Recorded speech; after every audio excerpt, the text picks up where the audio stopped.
আসসালামু আলাইকুম ওয়া রাহমাতুল্লাহি ওয়া বারাকাতুহু। সুপ্রিয় দর্শক শ্রোতা, আজকে আমরা শিখব প্রত্যেকটি বিষয়ের নির্দিষ্ট কিছু নিয়ম এবং সিস্টেম রয়েছে।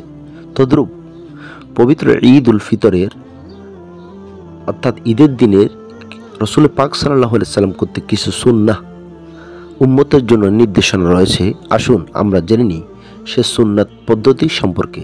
ঈদের দিনে কি কি জিনিস আমরা মান্য করব, কি কি জিনিস আমরা পরিহার করব। এক নাম্বার, ঈদের দিনের সুন্নাত হচ্ছে, এক নাম্বার সুন্নাত, অন্য দিনের তুলনায় সকালে ঘুম থেকে জাগ্রত হওয়া। 2 নাম্বার, মিসওয়াক করা। 3 নাম্বার, গোসল করা।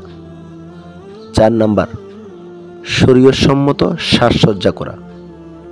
5 নাম্বার, সামর্থ্য অনুপাতে উত্তম পোশাক পরিধান করা।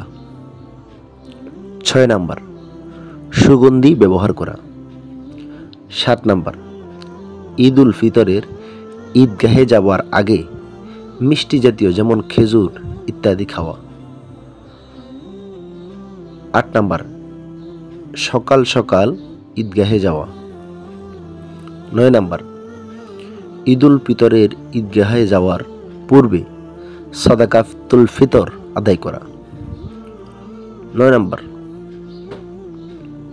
10 নাম্বার, ঈদের নামাজ ঈদগাহে আদায় করা, বিনা অপারগতায় মসজিদে আদায় না করা। 11 নাম্বার, যে রাস্তা দিয়ে ঈদগাহে যাবে সম্ভব হলে ফেরার সময় অন্য রাস্তা দিয়ে ফেরা। 12 নাম্বার, পায়ে হেঁটে ঈদগাহে যাওয়া। ঈদ উল ফিতরের ঈদগাহে যাওয়ার সময় আস্তে আস্তে নিম্নস্বরে এই তাকবীর পাঠ করা, আল্লাহু আকবার আল্লাহু আকবার লা ইলাহা ইল্লাল্লাহু আল্লাহু আকবার আল্লাহু আকবার ওয়ালিল্লাহিল হামদ। অর্থাৎ এই তাকবীরটি পাঠ করা এই নিম্নস্বরে ঈদ উল ফিতরে যাওয়ার মুহূর্তে।